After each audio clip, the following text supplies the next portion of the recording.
இயேசு கிறிஸ்துவுக்கு பிரியமான தேவ ஜனங்களே, இந்த காலை வேளையில் உங்கள் அனைவருக்கும் இயேசு கிறிஸ்துவின் இனிய நாமத்தில் ஹோப் ஃப்ரம் ஹெவன் சார்பாக அன்பின் நல்வாழ்த்துக்கள். இந்த நாளிலும் சிங்கங்களின் பசிக்கு நாம் இரையல்ல என்ற தலைப்பில் தியானிப்போம்.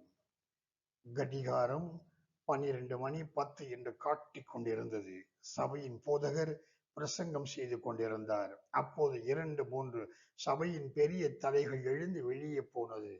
முன் வரிசையில் உட்கார்ந்திருக்கும் மற்ற பெரிய தலைகள் கைகளை உயர்த்தியது.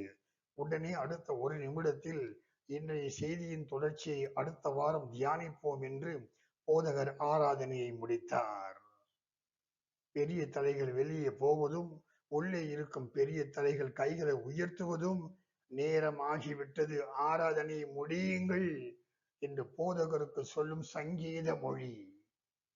தேவனுடைய வார்த்தையை பிரசங்கிக்கும் சில போதகர்மார்கள் பெரிய தலைகளின் சொல் கேட்டு ஆராதனை முடிப்பது பரிதாபத்திற்குரிய காரியம். அந்த பெரிய தலைகள் தங்களை சிங்கங்களாக காட்டிக் கொள்ளுகிறார்கள். நமக்கு முன்பாக நிஜமான சிங்கம் வந்தாலும் நாம் நம்முடைய வாய்களை திறந்து இயேசுவின் நாமத்தை உச்சரித்தால்,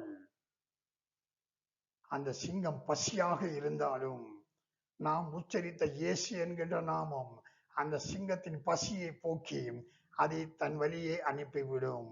நாமும் நம் தேவனுக்கு நன்றி சொல்லிக் கொண்டு நம்முடைய பாதையிலே தொடரலாம்.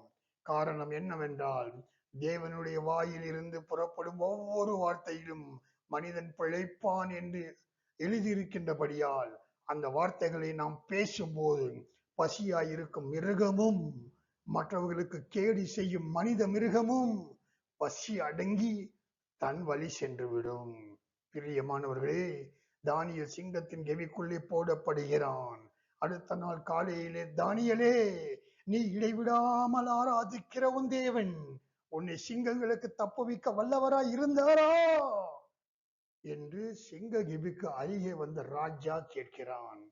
தானியேல் 6:22 தானியேல் சொல்லுகிறான், சிங்கங்கள் என்னை சேதப்படுத்தாத படிக்கு தேவன் தம்முடைய தூதனை அனுப்பி அவைகளின் வாயை கட்டி போட்டார். அது ஏன் என்றால், அவருக்கு முன்பாக நான் குற்றமற்றவனாய் காணப்பட்டேன், ராஜாவாகிய உமக்கு முன்பாகவும் நான் நீதிகேடு செய்ததில்லை என்றான். தானியேல் சிங்க கெபிக்குள்ளே போடப்பட்ட பின் அவன் சிங்கங்களை பார்த்திருக்க மாட்டான். மாறாக முழங்காலிலே தேவனை அழைத்து இருப்பான். அதனால் சிங்கங்களின் வாய்கள் கட்டப்பட்டது. வாய்கள் கட்டப்பட்டது என்பதற்கு 2 அர்த்தம் உண்டு. ஒன்று, இதுவரை கிடைத்த இறை போதும் என்று திருப்தி அடைவது. 2வது, பசி இல்லாமை.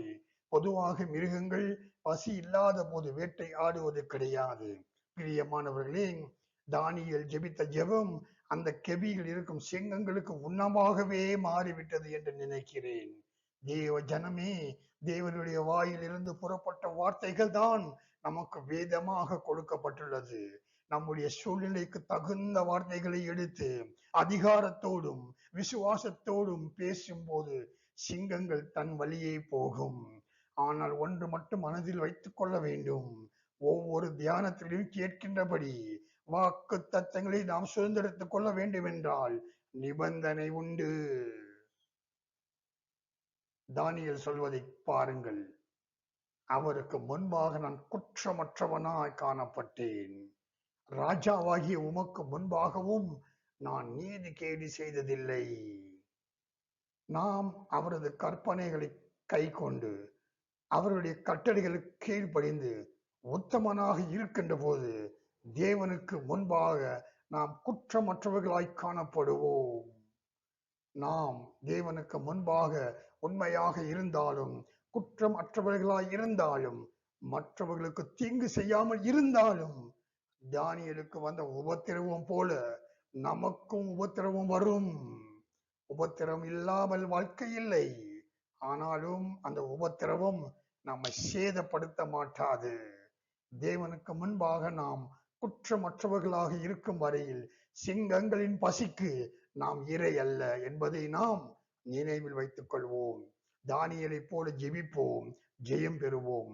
தேவனுடைய பாதுகாப்பு நம் ஒவ்வொருவருக்கும் இருப்பதாக. ஆமென்.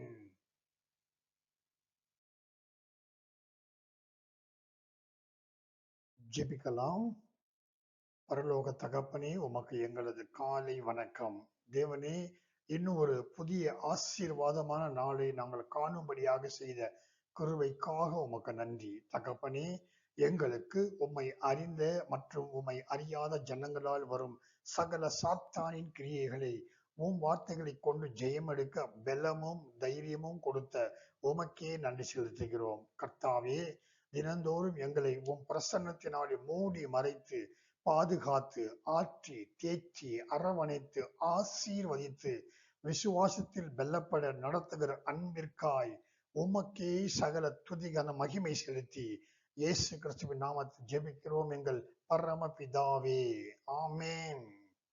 தேவன் தாமே உங்கள் ஒவ்வொருவரையும் அபரிமிதமாக ஆசீர்வதிப்பாராக. ஆமேன்.